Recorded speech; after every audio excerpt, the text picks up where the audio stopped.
Sada Baby actually freaked out on you on Twitter at some point. Yeah. I've interviewed Sada Baby. Yeah. I like him. Cool dude. Yeah. I mean, Sada is a cool dude, and he's somebody that, like, since I met him, he's a good example of the, like, giving rappers a pass thing. But since I met him, he's always totally embraced me, and it's super cool. He had a tweet that I think was, like, basically, like, saying that a rapper was, like, weird for fucking with trans people, or saying that a rapper fucked with trans people, like, basically outing another rapper, saying that they fuck with trans people.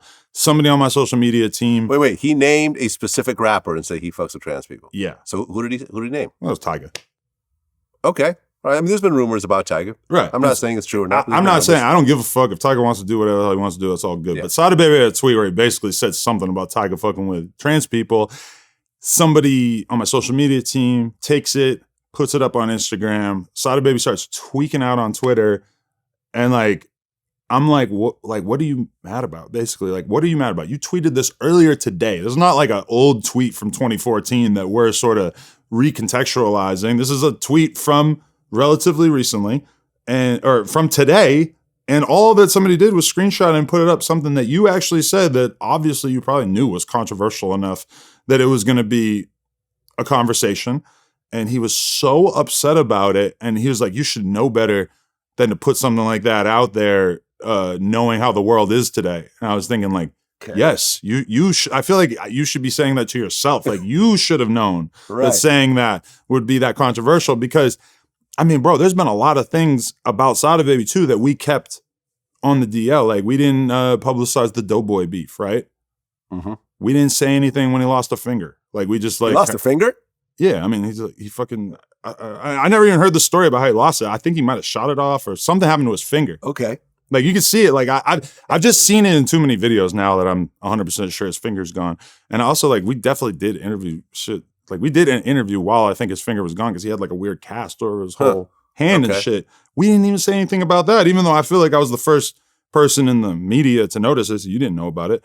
But then, I don't know. I feel like I, like, have not acknowledged plenty of things with Sada Baby. I felt like a tweet from that day was certainly, like, okay to discuss, Yeah, I mean, it reminds me of Meek Mill going out with academics saying, how you gonna repost our pictures of us, posting on Instagram with guns, knowing that we're on probation? Yeah. And I'm like, you're mad at academics reposting a picture that you posted of you doing illegal activities. Right. You're mad at, I'm not quite seeing this connection here. What am I missing here? Yeah. Yeah, man, listen, this is we're the pin cushions for this type of thing. Yeah. And it just is what it is. It's fine. We're well compensated to do it.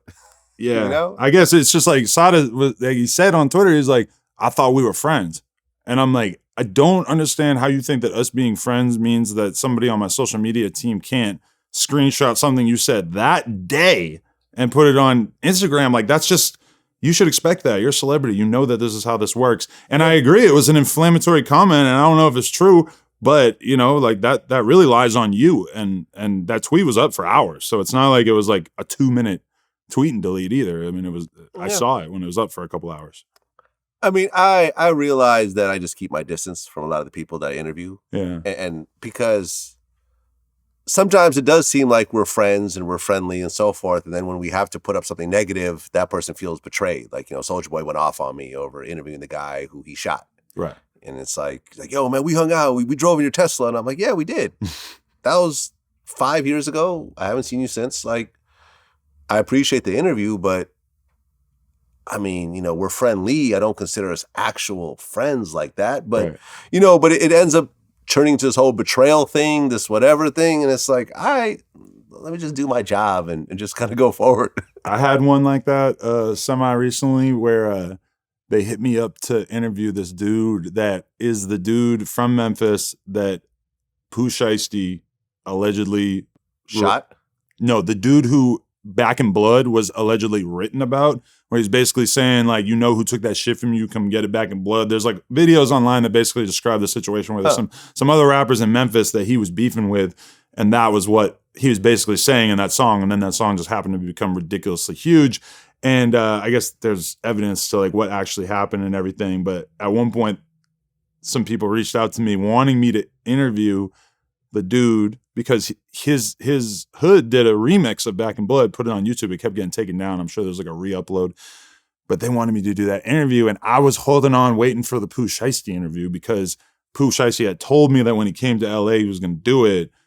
He never made it to LA because he ended up catching this case that looks like it's probably going to have him locked up for a long ass time. Mm-hmm. And that was just a weird one because I knew it would be such a good interview to talk to the dude that had these issues with him. But then that would have totally ruined the chance of the Pooh Shiesty interview. And as it stands, I didn't get to do either interview. So, yeah. This is why ultimately I have to focus on the fans and the viewers. Yeah. The rappers will promise you things, and then someone will get in their ear and cancel it last minute. Mm-hmm. You know, I was Nipsey Hussle on Twitter said, "Yo, let's do this interview." Like, what year? Like this was maybe 6 months before he died. Wow. I was like, "Yo, let's do it. Yo, you have a lot of knowledge. We could talk about a lot of positive shit." I'm like, "Yo, let's do it." Boom, boom, boom. Wow. Reached out. It started to happen, and then it suddenly just stopped. And then he passed away. So it's kind of like, not to say that he stopped it. Doesn't sound like someone on his team's like, "Oh, don't interview with Vlad." Mm-hmm. And you know what I mean? So it's like, I can't count on anyone to be loyal to our platform, regardless of how much help we've given them. You know, we did the Migos first interview. We haven't gotten the Migos in forever. Like, but if you stay in the ops and baby mamas lane, that's like kind of limiting. You know, you can get a lot of views interviewing somebody's ops or interviewing somebody's baby mama or interviewing their Selena Powell, you know, their person who's going to expose them, whatever. Yeah. But over time, like, you know, I did a fucking interview with Selena the other day where she exposed so many goddamn people, and the girls that she was with were even worse, where they were talking about all these married celebrities who they were fucking and all this shit. And I'm just like, we're not putting this out anymore. Like, there's, like, they says that the one thing that was hilarious, they go, raise your hand if you fuck 6ix9ine. Every girl in there. Really? I'm like, that's one thing. I don't really care about you guys talking about him. But all these other dudes, like, at a certain point, like, it's just, I don't want my platform to be sort of used for this, you know? No, I feel you.